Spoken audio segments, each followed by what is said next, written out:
Hi everyone, it's Nicki here and it's great to be back with you for another top 10 list.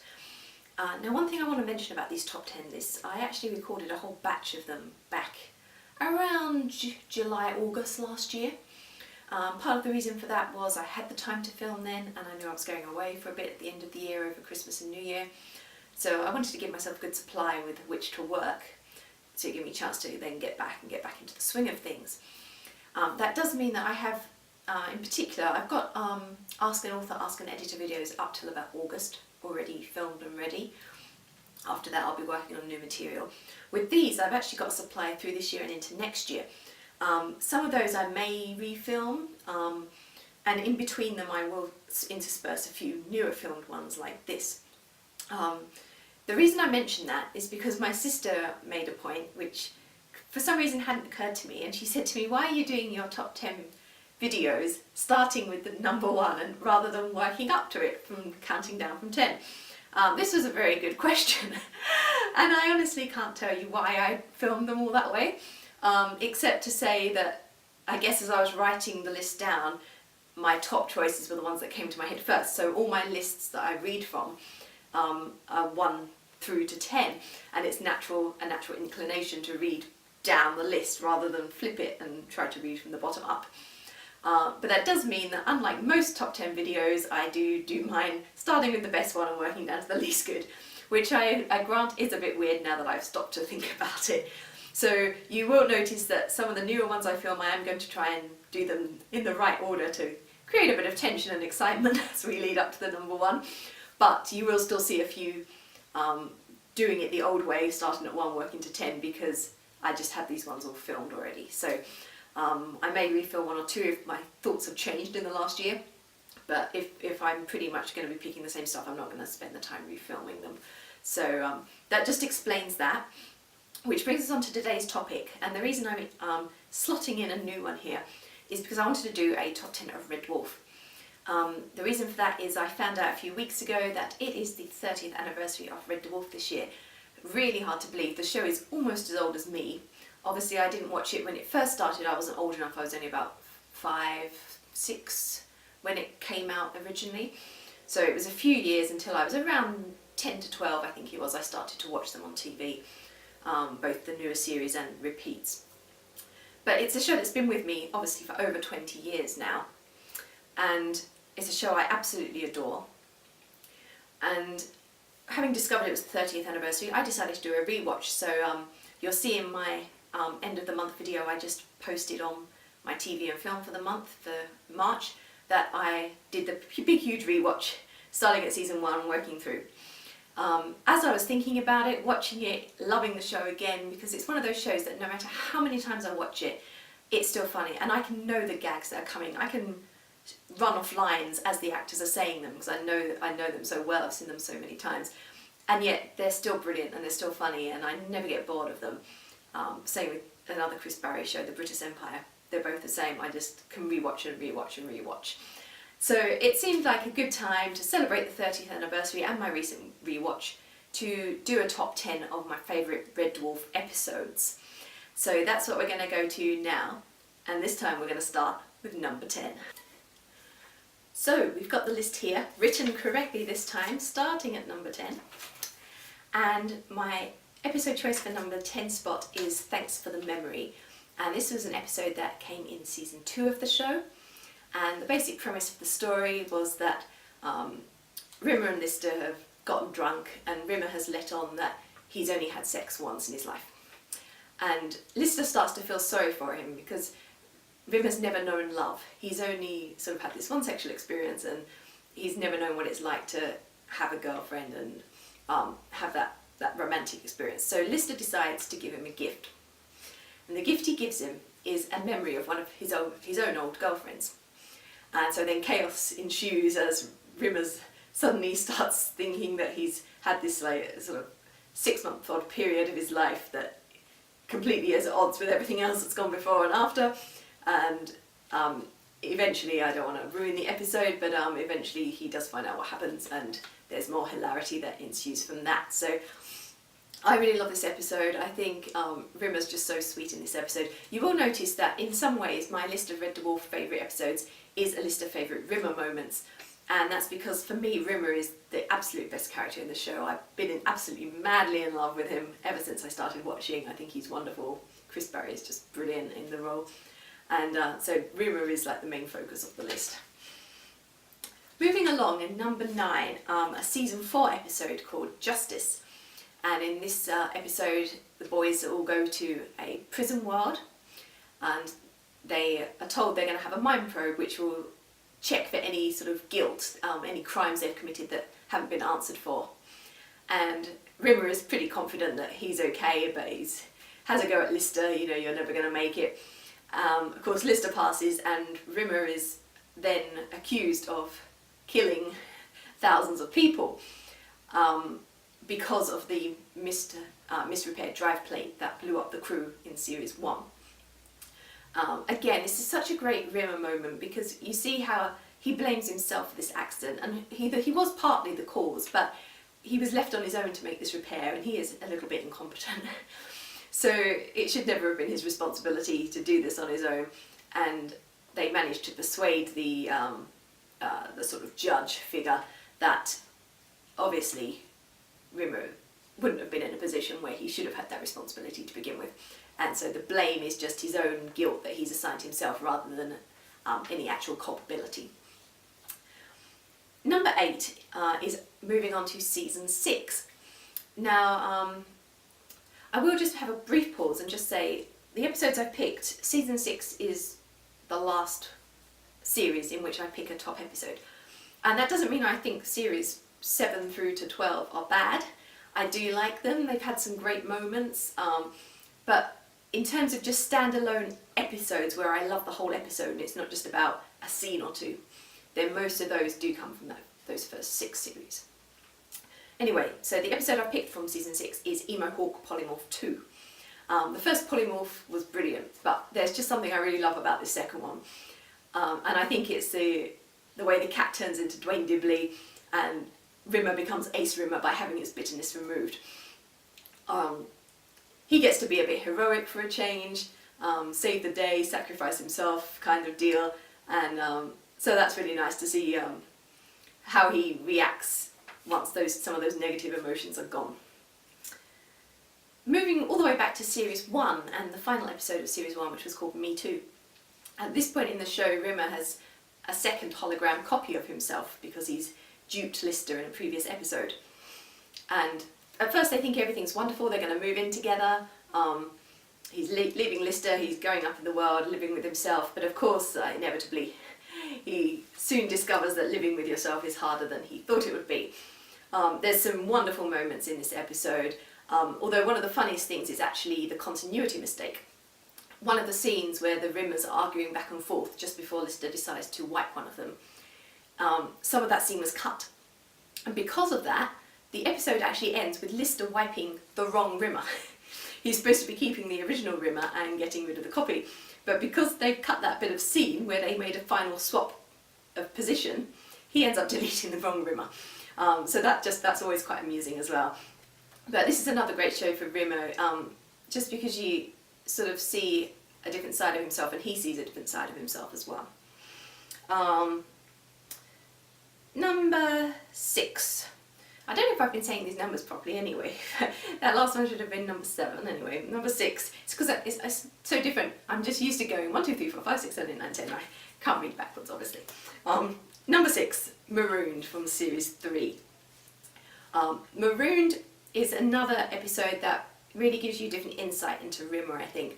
He and Lister are stuck on this planetoid together. Lister's going to die unless they can find some firewood. And there's a bit of a to and fro between them as they try to decide what they can burn. And I always feel really, really sorry for Rimmer in this episode because he ends up burning his books straight away. He eventually sacrifices also his collection of antique toy soldiers. And the reason he does this is because he thinks Lister has burnt his guitar, which Lister loves, it's his favourite thing. And so Rimmer has this moment where he says, you know, I can't believe you did this and I want to make a grand gesture too, so burn my soldiers. and he has this really great time where he says to Lister, you know, I've underestimated you, perhaps, you know, we can get along and be friends after all.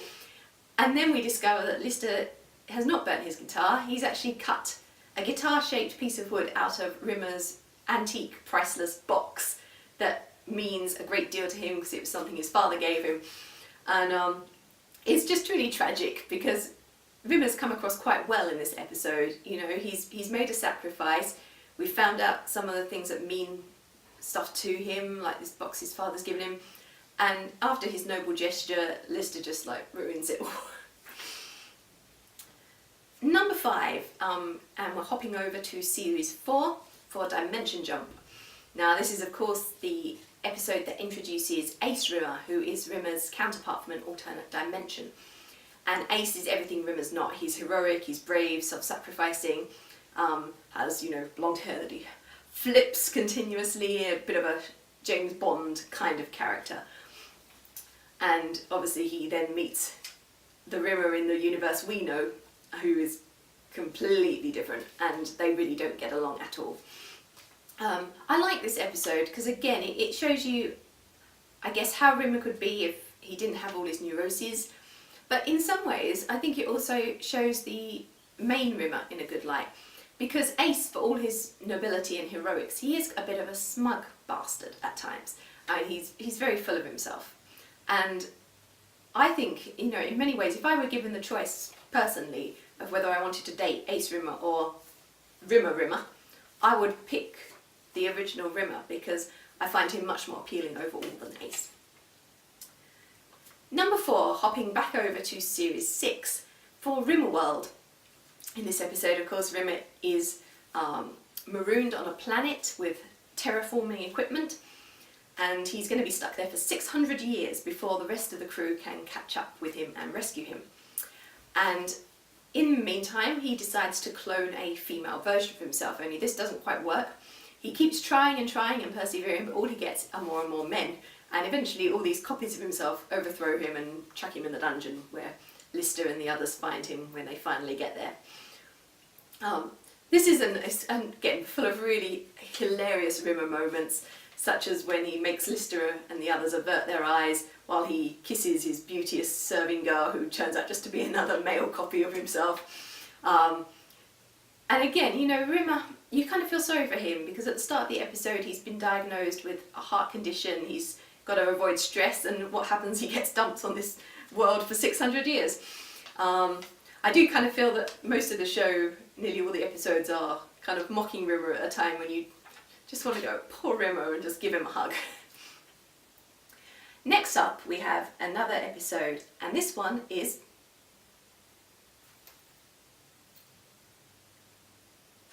What's that, Mr. Flibble? We can't possibly do that. Who'd clear up the mess?